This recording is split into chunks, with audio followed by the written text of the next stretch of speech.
Bien, buenas tardes. Aquí estamos una vez más, un nuevo domingo en torno a la palabra del Señor. Estamos encantados de hoy poder celebrar de esta forma pues tan sencilla, ¿verdad? Este homenaje a todas nuestras madres, ¿verdad? Porque hoy es cuando en nuestra sociedad se celebra el Día de las Madres y agradecemos mucho estas dos participaciones de Ruth y Balbina y de nuestro hermano Miguel. Así que damos gracias a Dios. Yo creo que somos el grupo de personas que mejor puede aprovechar la tecnología. De aquellos que les gusta pues ir a los bares a jugar a la baraja, no pueden hacerlo, se tienen que quedar en sus casas. A aquellos que les gusta pues otro tipo de cosas tampoco pueden hacerlo. En cambio nosotros que nos gusta ir a la iglesia, nos gusta reunirnos y adorar juntos al Señor, tenemos la bendición, el privilegio y la ventaja de que podemos hacerlo exactamente igual. Es verdad que nos falta el tema de la comunión, el tema de poder estar juntos, de poder abrazarnos, pero todo llegará. De momento seguimos siendo edificados en la palabra exactamente igual y eso es algo que nos llena de gozo y de alegría. Tengo manga larga, no lo puedes ver, pero tengo los vellos de punta. Te explico. Cuando hablé con la familia de Juan para que ellos se encargaran de la dirección del culto, no les dije que iba a predicar acerca del Salmo 121. Sin embargo, vemos como el Señor pues guió todas las cosas y cuando vi a Damaris leyendo el Salmo 121, dije, wow, qué increíble, ¿verdad? Así es que con gozo, con alegría y con expectación a lo que Dios tiene para nosotros en esta tarde, nos acercamos a ese hermoso texto que hoy hemos leído dos veces, que además hemos escuchado la letra, lo hemos escuchado cantado y demás, ¿verdad? Así es que sin más vamos a pasar a meditar en él. Lamentablemente, por cuestión del tiempo, no vamos a estudiar todo el Salmo, nos vamos a centrar principalmente en los versículos 1 al 4. Si da tiempo de más, pues seguiremos, pero creo que nos vamos a quedar en esos 4 primeros versículos. Sin embargo, la palabra de Dios en esos 4 versículos nos puede hablar hoy de una forma maravillosa a nuestro corazón si tú y yo tenemos esa disposición de que verdaderamente Él nos hable. El Salmo 121, solo por ubicarnos, por situarnos un poco, pertenece a un grupo de salmos que se llaman los cánticos graduales. Si tú empiezas en el salmo anterior al 121, evidentemente, y yo sé que tú lo sabes, es el 120, tiene como título, debajo, entre el título y el primer versículo, dice cántico gradual. Y vas al 121 y también dice ahí cántico gradual. Y vas al 122 y también dice cántico gradual. Es un grupo de 15 salmos que comienzan en el Salmo 120 y termina en el Salmo 134, que tienen todos ese mismo título, Salmo gradual. ¿Por qué Salmo gradual? Pues porque forma parte de un grupo de salmos en los cuales cuando los peregrinos iban a Jerusalén para adorar, porque digo que había 3 fiestas en las cuales los peregrinos de cualquier lugar tenían que subir a Jerusalén, y digo subir porque Jerusalén estaba más alto. Jerusalén está como 800 metros sobre el nivel del mar, entonces desde cualquier lugar del país que tú fueses a Jerusalén, tendrías que subir a Jerusalén. Si desde Jerusalén vas a Capernaum, vas a Galilea, vas a cualquier otra parte, tienes que bajar desde Jerusalén porque está más alto para que fuese visible de todos los lugares. Y había 3 fiestas en las que las personas tenían que ir a Jerusalén, al templo, a adorar. Eso era en la Pascua, la fiesta de la Pascua, era en la fiesta de Pentecostés y también en la fiesta de los tabernáculos. Los peregrinos subían desde cada lugar al templo a adorar y allí en el camino, mientras subían, progresivamente, mientras iban subiendo, gradualmente mientras iban subiendo, por eso es el nombre de salmos graduales o cánticos graduales. Recordamos que los salmos son cánticos y bueno, pues iban ellos cantando esto conforme iban acercándose a Jerusalén. Es curioso meditar en cómo hoy en día se asocia la fiesta con hacer cosas que traen satisfacción a nuestra carne.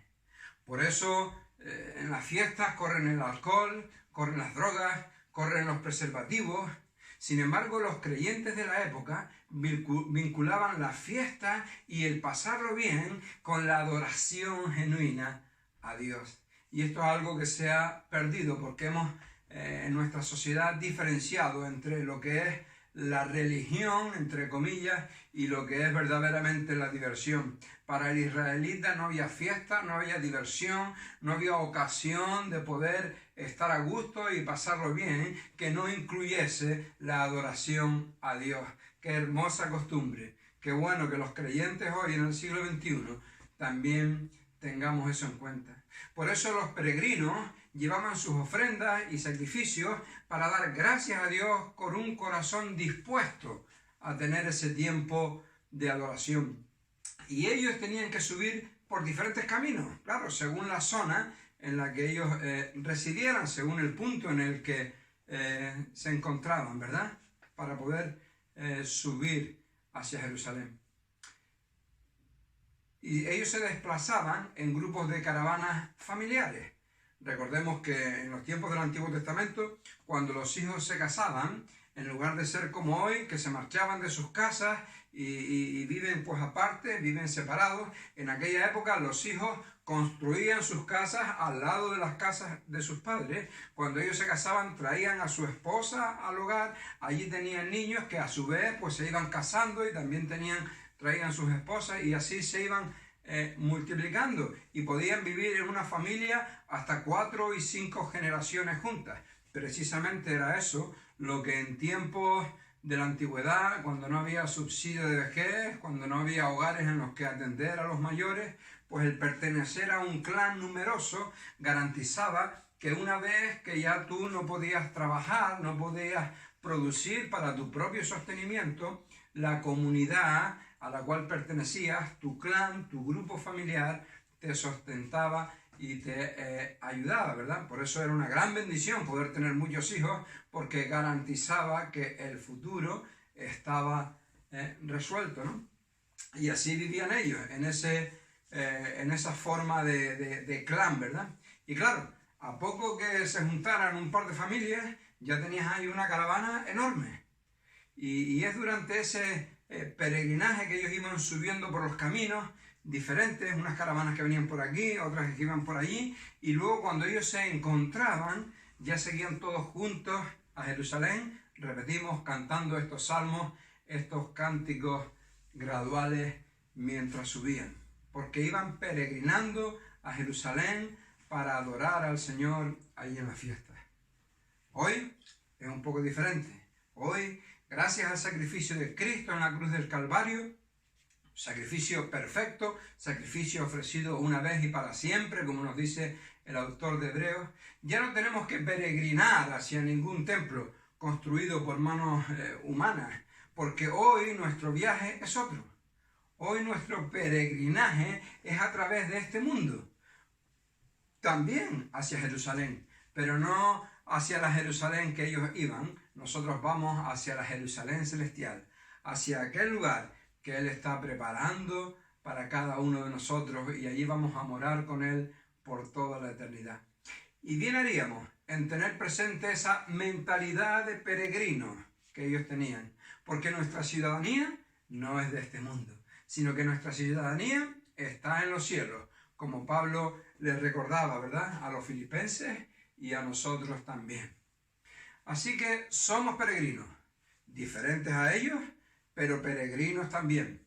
Y estos salmos graduales, y este salmo en concreto en cuanto al que hoy exponemos, perdón, nos ayuda tremendamente en este peregrinar hacia nuestro destino final.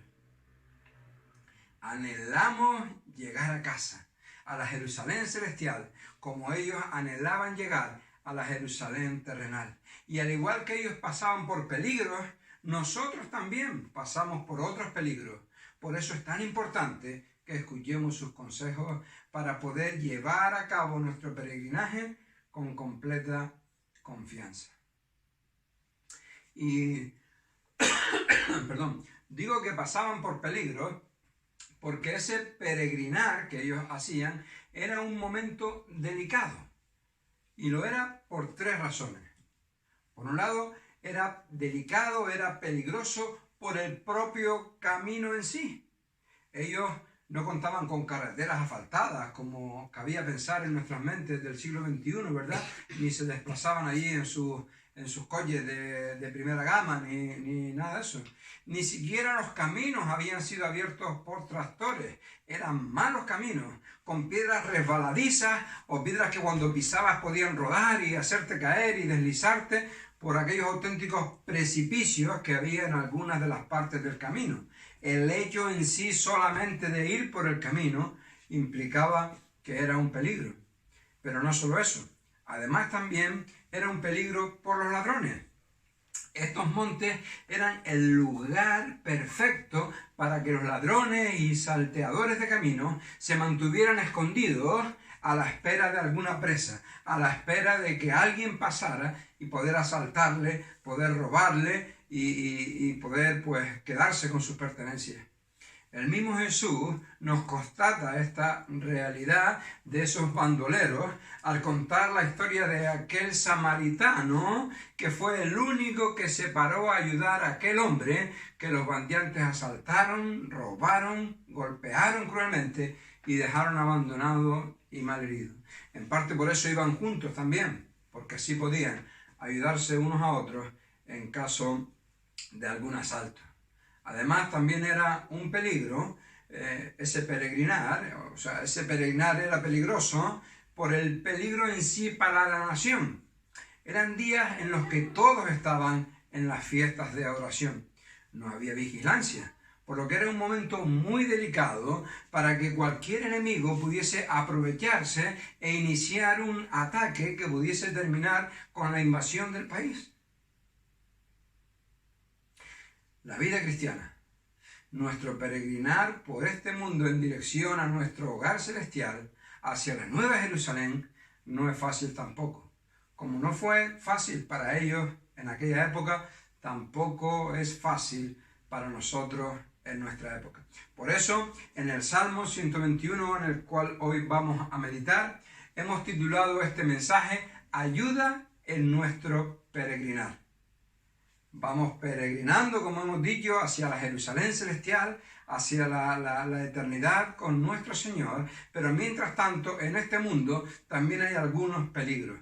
Y vamos a ver cómo este salmo nos habla en cuanto a precisamente eso, a la ayuda en nuestro peregrinar espiritual. Y lo primero que vemos, versículos 1 y 2, es que el Señor, Dios mismo, es nuestra ayuda. Dicen los versículos 1 y 2. Alzaré mis ojos a los montes. ¿De dónde vendrá mi socorro?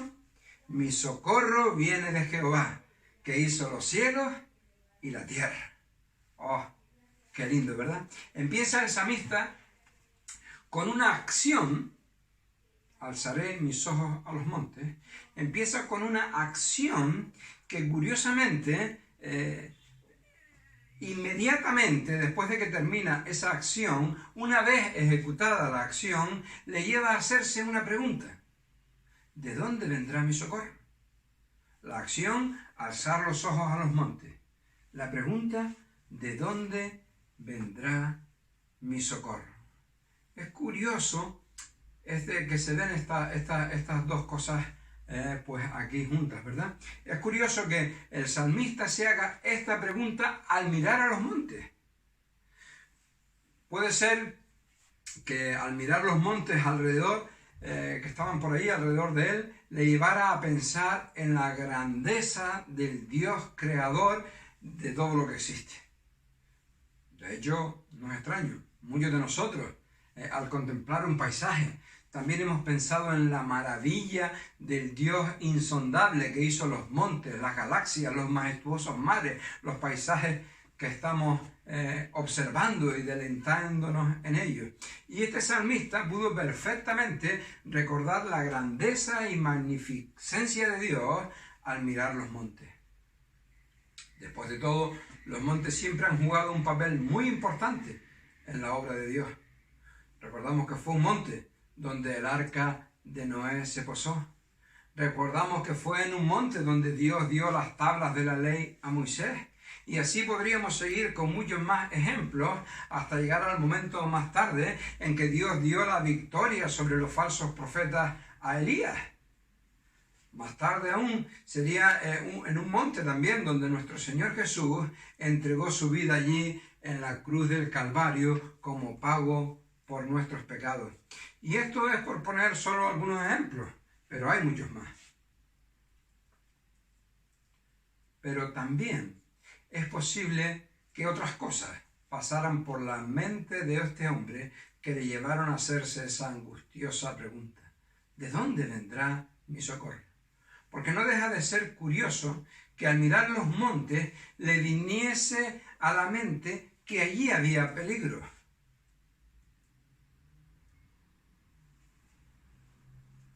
Ya dijimos que los montes eran también un refugio en el cual se escondían los ladrones que podían atacar en cualquier momento. Y es que en su peregrinar y en nuestro peregrinar hoy en el siglo XXI no encontramos apoyo ni ayuda en nada, aunque sí entre nosotros, pero exterior a nosotros no encontramos apoyo ni ayuda. Pero sí tenían y tenemos que contar con la realidad de que estamos en medio de una guerra espiritual. Desde el momento en que entregamos nuestras vidas al Señor, hemos pasado de muerte a vida, podemos disfrutar de la seguridad eterna de la palabra, que la palabra de Dios nos da, pero también hemos de tener claro que hay peligros que nos acechan y que buscan dañarnos en nuestro peregrinar hacia la Jerusalén celestial. Muy bien pudiera ser que el salmista alzara sus ojos a los montes, no extasiado en la grandeza de Dios, sino velando ante la realidad de la existencia de enemigos que quisieran hacerle mal.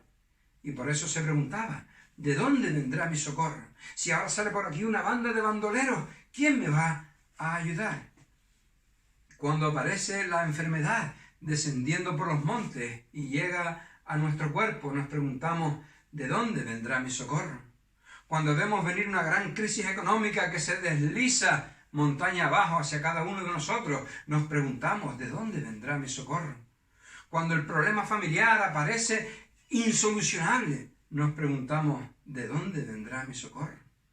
Cuando la cuna queda vacía y nuestro corazón roto por el desconsuelo, como ha ocurrido a unos hermanos en esta semana, nos preguntamos: ¿de dónde vendrá mi socorro? Cuando llegue la persecución a nuestras puertas, como ha llegado a las puertas de muchos de nuestros hermanos alrededor del mundo, nos preguntamos: ¿de dónde vendrá mi socorro? ¿Vendrá de un falso Dios de los que tanto pululan por este mundo? Y digo esto porque recuerda que los montes eran también lugares de falsa adoración. En los momentos bajos de la nación de Israel, cuando ellos volvían sus corazones a la idolatría, los altares para rendir culto a las estrellas y a los astros se ubicaban en los lugares altos, es decir, en los montes. Mirar a los montes también podía significar verse tentado a poner su corazón, a poner su confianza en los ídolos y en la astrología, tan populares en las diferentes etapas de la nación de Israel y también tan populares hoy en día. Porque nunca antes la espiritualidad había estado tan de moda como ahora. Claro, la falsa espiritualidad, religiones orientales de todo tipo, nueva era, astrología, un sinfín de filosofías tras las que nuestra sociedad ha ido y va, y que le confunden, o mejor dicho, que le engañan, para apartar su confianza de aquel que es el Dios verdadero, tratando de destruirle. Pero qué bueno, que el salmista inmediatamente, al alzar sus ojos a los montes y preguntarse: ¿de dónde vendrá mi socorro? ¿Quién me auxiliará en este peregrinar mío de aquí a que llegue a mi destino? Inmediatamente él encuentra la respuesta. Y esa pregunta no está en una especie de la respuesta a esa pregunta no está en una especie de superhéroe que le libere de los asaltantes, ni de ninguno de los falsos dioses que que se adoraban también en la antigüedad, sino que está en el Dios mismo. Mi socorro viene de Jehová, el Dios verdadero, el Dios que hizo los cielos y la tierra. Mi socorro viene de Jehová. Jehová es el nombre que en el Antiguo Testamento se le da al Dios verdadero, al único capaz de darnos protección completa. Aquel de quien Jesús dijo, mi Padre es mayor que todos y nadie nos puede arrebatar de las manos de mi Padre. Y el salmista tiene en cuenta algo muy importante, y es que dice, hizo los cielos y la tierra. Es el Dios creador de todo lo que existe. Él es creador incluso de los montes en los que los forajidos se escondían y en los que los astros eran adorados. Y por tanto, al meditar en un Dios tan poderoso, llega a la conclusión de que solo en Él, es en quien tenemos protección para nuestro peregrinar cotidiano. Él es quien se encargará quien se encargará en aquellos quienes nos hemos arrepentido de nuestros pecados y hemos creído en el bendito Evangelio de Jesucristo. Él hará que seamos llevados a salvo por todo nuestro peregrinar. Y dije bien, seamos llevados a salvo. Ser llevados a salvo no quiere decir que lo que sí quiere decir es que Él se encarga de que lleguemos. Y lo que no quiere decir que no aproveche el trayecto para hacernos más fuertes, para trabajar en nosotros, para perfeccionarnos, para hacernos más como Jesús. Porque cabría preguntarnos, si el Dios Todopoderoso es mi ayudador, si Él me cuida en mi peregrinar hacia el cielo, ¿por qué tengo tantos problemas? Bueno, el Salmo 2 no dice que el Señor nos quite los problemas. Lo que nos asegura es que en medio de los problemas, Él y no otro es nuestro socorro. Los problemas pueden venir, pero lo importante es que el Dios más grande que todos los problemas, el Dios que mide y balancea los problemas, las dificultades y los ataques del enemigo, se encarga de que no nos venga ninguna situación que sea mayor de lo que podemos soportar, porque ahí está Él, para darnos la salida, para que podamos soportar en el día malo. Y además va a estar con nosotros y en medio de esa situación, porque he aquí, yo estoy con vosotros todos los días, nos dice por medio de su palabra. Así que sí, los problemas vendrán. Solo que en medio de ellos, Él es nuestro refugio, Él es nuestra fortaleza, Él es nuestro ayudador y Él es quien nos cuida y nos guarda. ¿Por qué tengo tantos problemas? Bueno, el Salmo en realidad no nos dice que el Señor nos quite los problemas. Lo que nos asegura, y eso es lo maravilloso, es que en medio de los problemas, Él y no otro es nuestro socorro. Los problemas pueden venir, pero lo importante es que el Dios más grande que todos los problemas, el Dios que mide y balancea los problemas, las dificultades y los ataques del enemigo, se encarga de que no nos venga ninguna situación que sea mayor de lo que podemos soportar, porque ahí está Él para darnos la salida, para que podamos soportar en el día malo. Y además va a estar con nosotros en medio de la situación, porque he aquí, yo estoy con vosotros todos los días hasta el fin del mundo, nos prometió Jesús. Así que sí, los problemas vendrán, ¿de acuerdo? Y ahora, con este entendimiento claro en cuanto a los problemas y las dificultades de la vida, es cuando el Señor nos va a decir cómo es que Él nos consuela, cómo es que Él, nos ayuda.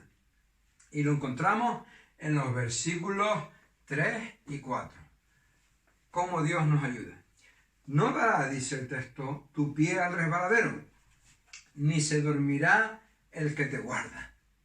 He aquí, no se adormecerá ni dormirá el que guarda a Israel. La protección de Dios, su cuidado sobre nosotros.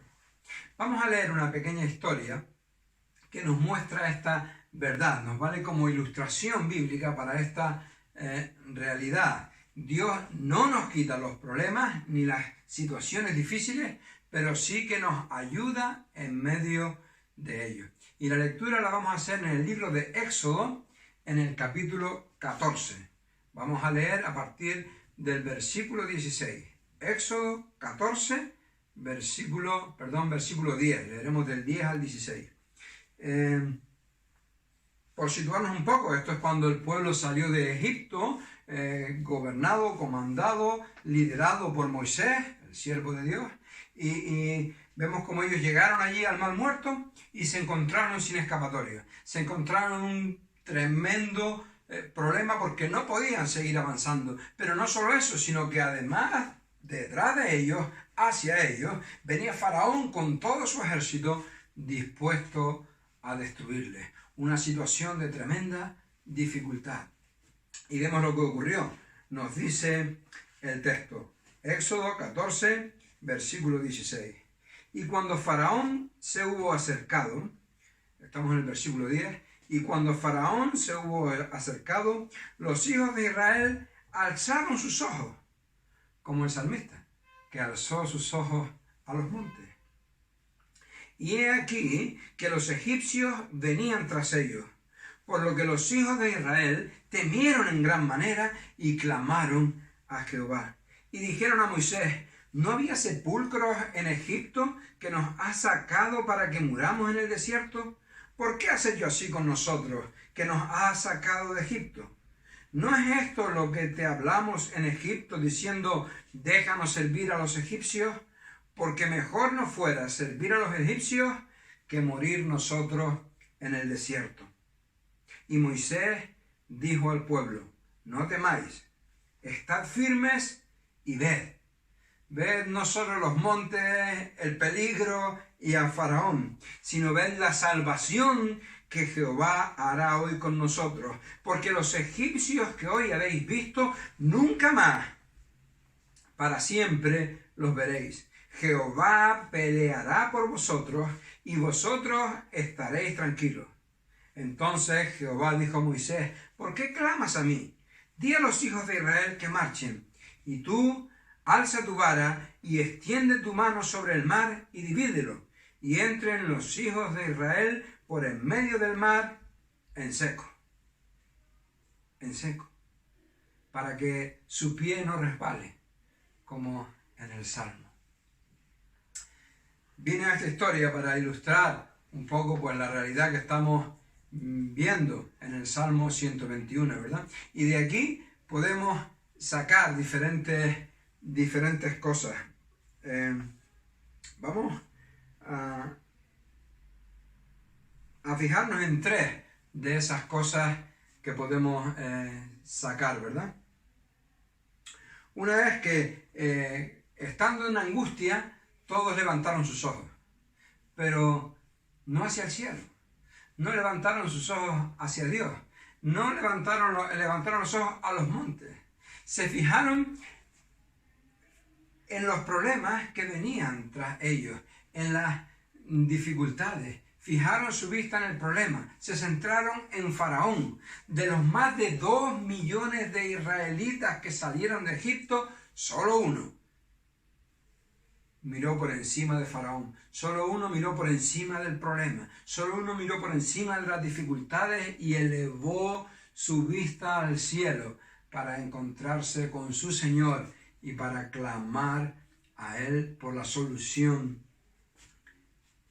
al agobio, al problema que les estaba viniendo, sabiendo, consciente de que más allá del problema que él estaba viendo, por encima de él, estaba aquel que no dormía, sino que estaba velando por su pueblo. Número 2, segunda cosa que podemos encontrar aquí, es que nos decía el Salmo, no dará tu pie al resbaladero. Eso es lo que experimentaron los hebreos al pasar en seco. sin resbalar. Esta es la promesa de Dios a su pueblo, que Él guardará a su pueblo. Y eso no es una promesa teórica, eso es lo que Dios hace con cada uno de sus hijos, con su pueblo en general. Le guarda con los pies firmes, en seco, para que no resbale en medio de la prueba, en este peregrinar por el cual nos movemos. Y tercera cosa que podemos ver es por qué Dios lo hace así.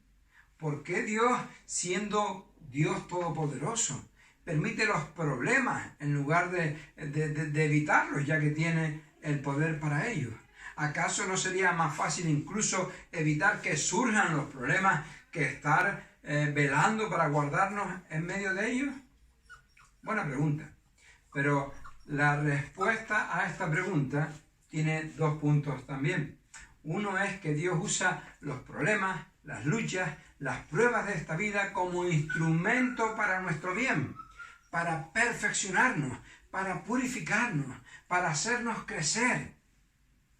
Porque es cuando estamos en situaciones así, cuando buscamos a Dios. Y al verlo obrando, tenemos un corazón más agradecido hacia Él y nos volvemos más comprometidos con su causa que cuando todo va bien. Y número 2, Dios permite los problemas también para que Él sea glorificado y nosotros entendamos nuestro lugar. Dice el versículo 13. Y Moisés dijo al pueblo: no temáis, estad firmes y ved la salvación que Jehová hará hoy con vosotros. Ved la salvación que Jehová hará hoy con vosotros. Vas a ser librado de los egipcios, pero vas a ser librado de los egipcios porque soy yo quien te va a librar. Y fue evidente para los israelitas que ellos eran incapaces de librarse de la situación en la que estaban. Tuvo que ocurrir un milagro sobrenatural de parte de Dios, del cual ellos fueron testigos, para que ellos entendieran su incapacidad en ellos mismos y para que Dios fuese quien se llevase toda la gloria, toda la honra, toda la alabanza y toda la adoración. ¿Podía Dios haberles dado una estrategia para que lucharan y vencieran al ejército egipcio y luego se les ocurriera una idea genial para cruzar el mar? Claro que sí, pero hubieran salido de allí inflados, creyéndose que fue por su valentía o por su estrategia por lo que lo habían logrado. Si nosotros avanzamos en nuestro peregrinar metidos como en una especie de burbuja de Dios para que nada nos ocurra, nos haríamos prepotentes y creídos y nunca daríamos la gloria a Dios. Porque asumiríamos que peregrinamos tan bien, hemos sido capaces de sortear nosotros mismos por nuestra sabiduría, por nuestro buen hacer, los peligros de tal manera que trataríamos de apropiarnos nosotros de la gloria en lugar de dársela al Señor. Así que no es que no vayas a pasar por terrenos resbaladizos con el consecuente peligro de caída. Es que en medio de esos caminos resbaladizos Él te guarda. Pero no para que tú y yo llevemos vidas más cómodas, sino para que vayamos aprendiendo y creciendo al tiempo que le glorificamos y que reconocemos nuestra dependencia de Él. Una buena ilustración de esto es el cuidado del águila para con sus pequeños aguiluchos. Todos hemos visto esas preciosas imágenes cuando los aguiluchos están en el nido y la madre se encarga de todo lo que necesitan, se les arropa con sus alas para darles calor, sale a cazar y les trae la comida y ahí está el aguilucho en el nido hambriento con el pico abierto y la madre se encarga de darles de comer y así poco a poco el aguilucho se va desarrollando. Pero llega un momento en que la madre observa que el aguilucho ya tiene todo su plumaje. La madre dice: caramba, ya es tiempo de que el aguilucho se valga. Ya es tiempo de que él también haga su parte en su desarrollo. Pero hay aguiluchos que se acomodan y se acostumbran a quedarse en el nido recibiendo el alimento que la madre les trae. Que case ella y no yo, ¿verdad? Entonces, la madre, en lo que podría parecer un acto de crueldad, expulsa a sus polluelos del nido, de tal manera que o vuela o el piso está ahí. Y qué curioso que cuando la madre hace eso, el polluelo vuela. La madre tiene que forzar a hacer algo para que el desarrollo del polluelo, de su aguilucho, continúe y no se quede estancado y dependiente de ella en el nido. Aquel que nos guarda y que vela por nosotros no se dormirá. O lo que también quiere decir que velará. Pero también nos manda a nosotros a hacer nuestra parte, porque también nosotros hemos de velar. Velad y orad para que no entréis en tentación, le ordenó el Señor Jesús a sus discípulos. Sin embargo, conocemos la historia, ¿verdad? Y ellos se quedaron dormidos, porque el hombre, ni tan siquiera el creyente, es de confianza. Pero para la gloria de Dios hay uno que sí, que es de confianza y que está siempre velando e intercediendo por sus hijos, por nosotros. Ni te imaginas, aparte de aquellas cosas por las que Él te ha permitido y me ha permitido pasar, de cuántas otras me ha librado. Cuando vas en el coche y simplemente no pasa nada. Cuando has ido y vuelto a tu trabajo y has desempeñado una jornada laboral completa y no ha ocurrido nada. Cuando tus hijos van y vuelven del cole, ¿te imaginas de cuántas cosas horribles les ha librado Dios? ¿Te imaginas cuántas tremendas cosas podían haberles ocurrido, pero no les ha ocurrido nada?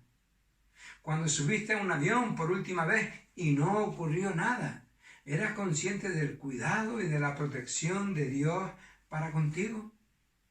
Efectivamente, la palabra de Dios nos enseña que hay muchas cosas que no nos ocurren por el cuidado de Dios para con nosotros. Efectivamente, la palabra de Dios nos enseña también que aquellas por las que Él permite que pasemos están medidas, limitadas y supervisadas para que no destruyan nuestro peregrinar, porque Él tiene cuidado de nosotros, de cada uno. Pero efectivamente, también la palabra de Dios nos enseña que aquellos que no han querido poner su confianza en Cristo, aquellos que viven de espaldas a Dios ignorándole por completo, aquellos que se creen que son algo aparte de Dios, porque el orgullo de su corazón les lleva a vivir vidas pretendidamente independientes de Dios, aunque eso es imposible, eso no es cierto, porque cada cosa que hacen, cada vez que llenan sus pulmones de aire, cada alimento que reciben, todo eso es parte de la misericordia de Dios para con ellos, pero ellos no lo reconocen. Esos se han salido por su propia voluntad de la esfera de bendición y de protección de Dios. Por eso no van a terminar este peregrinar, o mejor dicho, este peregrinar va a terminar no en el lugar adecuado, la Jerusalén celestial, la nueva Jerusalén, el cielo que Dios tiene preparado para nosotros para que estemos con Él por la eternidad, sino que su peregrinar, que no es un peregrinar, sino que es un camino en este mundo, va a terminar en un lugar donde la Biblia nos dice que solo hay lloro y crujir de dientes por la eternidad, porque es un lugar llamado infierno, un lugar de tormento que Dios creó no para el hombre, sino para Satanás, el ángel caído y sus demonios, pero que ahí va a estar también el hombre que no quiere arrepentirse de sus pecados y creer el Evangelio de Jesucristo. Así pues, si quieres terminar bien tu camino en este mundo y que acabe en la gloria eterna, en aquellas mansiones que Jesús está preparando para nosotros, arrepiéntete de tus pecados y cree en el sacrificio de Cristo Jesús, el cual Él sufrió en la cruz del Calvario como pago por tu pecado, para que tú no tengas que ser condenado. Él sufrió allí el castigo que tú y yo merecíamos. Doy gracias a Dios porque en su día, Él puso en mi camino personas que me explicaran este evangelio. Doy gracias a Dios porque ahora Él está permitiendo que te expongamos esto, para que tú tengas una oportunidad más de arrepentirte, de creer en el evangelio y de permitir que el Señor sea tu guardador. Verdaderamente yo soy bastante ignorante y no sé cuántas oportunidades más Dios te va a dar. No sé si tendrás 1000 oportunidades más, pero no sé tampoco si tendrás alguna más. Quizá esta sea la última. A todos se nos han puesto los pelos de punta al ver cuántas personas han partido de este mundo en el último mes. Quizá a ti te quede poco. Aprovecha tu tiempo. Si no has entregado tu vida a Cristo, entrégasela ahora. Si ya lo has hecho, vive entregado y consagrado a Él, para que puedas disfrutar de su cuidado sobre tu vida y tu peregrinar termine con buenas palabras. Buen siervo fiel. Sobre poco has sido fiel, sobre mucho te pondré. Entra en el gozo de tu Señor. Que Él nos ayude.